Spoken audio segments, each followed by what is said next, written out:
உலக புகழ்பெற்ற 007 துப்பாக்கி லோகோவை வடிவமைத்த பிரபல கிராபிக் டிசைனர் ஜோ கேரஃப் தமது 103வது வயதில் காலமானார்.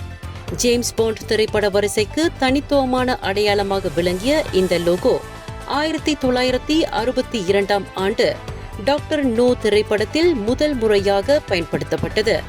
இங்கிலாந்து நாவலாசிரியர் இயன் ஃபிளெமிங் உருவாக்கிய ஜேம்ஸ் பாண்ட் கதாபாத்திரம் உலக சினிமாவில் பெரும் தாக்கம் ஏற்படுத்தியது.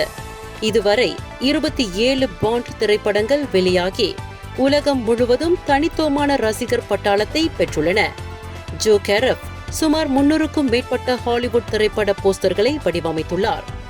7 என்ற எண்ணை துப்பாக்கி கைப்பிடி போல் வடிவமைக்கலாம் என்ற சிந்தனையிலிருந்து அந்த லோகோ பிறந்தது என ஜோ கேரஃப் கூறியிருந்தார். அதற்காக அவர் $300 மட்டுமே சம்பளம் பெற்றார். பின்னர் எந்த காப்புரிமை தொகையும் வழங்கப்படவில்லை என்பது குறிப்பிடத்தக்கது. இந்தியர்களின் இதய குரல் மக்களோசை.